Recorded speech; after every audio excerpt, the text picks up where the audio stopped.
Welcome to a journey into darkness. Tonight, I'll share two haunting tales that will grip your soul.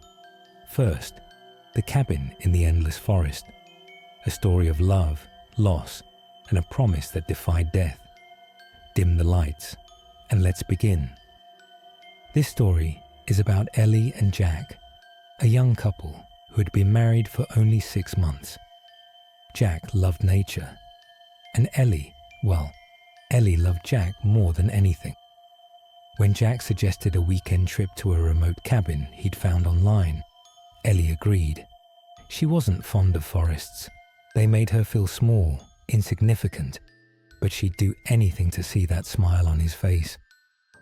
The cabin was nestled in the heart of an ancient forest, surrounded by trees so tall they seemed to touch the clouds. The couple arrived late in the afternoon, the golden sunlight filtering through the leaves. The cabin was perfect, straight out of a dream. Wooden beams, a stone fireplace, and a wide porch with 2 rocking chairs. But there was something off. It wasn't the way the trees seemed to lean toward the cabin or the faint smell of earth and decay that lingered in the air. It was the quiet, not the peaceful kind of quiet, but the kind that makes your skin crawl. Ellie brushed it off. Just my imagination, she told herself. That first night, they cooked dinner, laughed, and played cards by the fireplace. But as the hours passed, Ellie couldn't shake the feeling that something was watching them from the forest. Jack, ever the skeptic, teased her. "What, you think the trees have eyes?" he joked. But then, around midnight, the noises started, a faint tapping on the windows. Not like branches swaying in the wind. This was deliberate, precise. Ellie froze, her eyes darting to Jack. "Did you hear that?" Jack shrugged it off. "Probably just an animal." But the tapping continued, growing louder, more insistent. Then it stopped. Silence, until they heard the whispering. It wasn't coming from outside. It was inside. Low, hushed voices, as if the walls themselves were murmuring secrets. Jack grabbed a flashlight and searched every corner of the cabin. Nothing. "Old wood," he said. "Creaks and groans. Don't worry." But Ellie couldn't sleep that night. She lay awake, listening to the whispers that seemed to come from everywhere and nowhere. The next morning, they decided to explore the forest. Jack was excited, camera in hand, while Ellie followed reluctantly. The air felt heavy, as though the forest itself was alive, breathing. "Look at this," Jack called out, pointing to an old, weathered tree. Its bark was covered in strange carvings, symbols Ellie didn't recognize. They looked ancient, like warnings. "Weird," Jack said, snapping a photo. Ellie wanted to leave. As they walked deeper into the forest, Ellie began to feel disoriented. Every direction looked the same. The towering trees formed a maze, their branches intertwining like skeletal hands. And then they found it. A clearing. In the center stood another cabin, smaller than theirs and far older. The wood was dark and rotting, the windows shattered. It looked abandoned, but Ellie could swear she saw movement inside. "We should go back," she said, her voice trembling. But Jack was curious. "Just a quick look," he said, already walking toward the cabin. The door creaked as he pushed it open.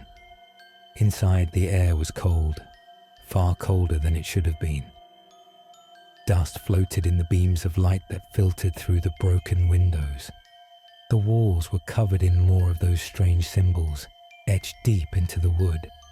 And then Ellie saw it. A journal lying open on a rickety table. The pages were yellowed, the ink faded. She picked it up, her hands shaking. The entries were written in a hurried, frantic script. They came at night. "The forest doesn't let you leave. If you hear the whispers, it's already too late," "Jack, we need to go," Ellie pleaded. But Jack was staring at something else, a mirror hanging on the wall. The glass was cracked, and the frame was covered in the same carvings. Jack stepped closer. "Don't!" Ellie screamed, but it was too late. As Jack's reflection came into view, it wasn't him staring back. The face in the mirror was twisted, hollow-eyed, its mouth moving silently. Jack stumbled back, and the mirror shattered, the shards scattering across the floor. They ran. The forest seemed different now, darker. The trees loomed closer, their branches clawing at them as they stumbled through the undergrowth. Ellie's breath came in ragged gasps. She could still hear the whispers, growing louder, more urgent. When they finally reached their cabin, the sun was setting. But something was wrong. The cabin looked different, older, as though it had been abandoned for decades. Inside, the air was suffocating. The fireplace was cold, the furniture covered in dust. On the table lay the journal they'd found in the other cabin, though neither of them had brought it back. "What's happening?" Ellie whispered, tears streaming down her face. And then the door slammed shut. The whispers were deafening now, a cacophony of voices speaking in a language Ellie didn't understand. Jack grabbed her hand, pulling her toward the door, but it wouldn't budge. The lights flickered, and in the dim glow, Ellie saw them. Shadows moving across the walls, circling them. The air grew colder, the whispers turning into screams. Jack held Ellie tightly. "Whatever happens, I'm here," he said, his voice breaking. And then silence. The shadows stopped. The air grew still. Ellie opened her eyes, and Jack was gone. She screamed, her voice echoing through the empty cabin. She searched every room, every corner, but he was nowhere to be found. And then she saw it. His reflection in the broken mirror, his face pale, his eyes hollow. He mouthed something, but no sound came out. The whispers returned, softer now, like a lullaby. Ellie sank to the floor, clutching the journal, her tears falling onto its fragile pages. The last entry appeared before her eyes, written in fresh ink. "The forest doesn't let you leave. Not together." Ellie still visits the forest, searching for Jack. They say if you walk through those woods at night, you can hear her whispers, calling his name. And if you're quiet, if you listen closely, you might hear the forest whisper back. But whatever you do, don't look in the mirror. Now that you've survived the eerie silence of the forest, it's time to step into something even more unsettling. Our next tale, The Shadow in the Attic, takes us to an old house where secrets aren't buried underground. They're hidden just above your head. Let's uncover the mystery together. Lila stood in front of the old Victorian house she had just inherited from her estranged grandmother. The air was cold, and the house loomed like a forgotten relic of a darker time. She had never met her grandmother, but after receiving a mysterious letter about the inheritance, she felt compelled to visit. The inside smelled of dust and memories. Every creak of the wooden floors echoed in the silent halls. A faded portrait of her grandmother hung over the fireplace, the woman's cold eyes seeming to follow her. Pinned to the frame was a note in trembling handwriting. "Don't go into the attic." That night, Lila stayed in the house despite the unease creeping over her. She couldn't sleep. The sound of something moving above her head, a faint scraping, kept her awake.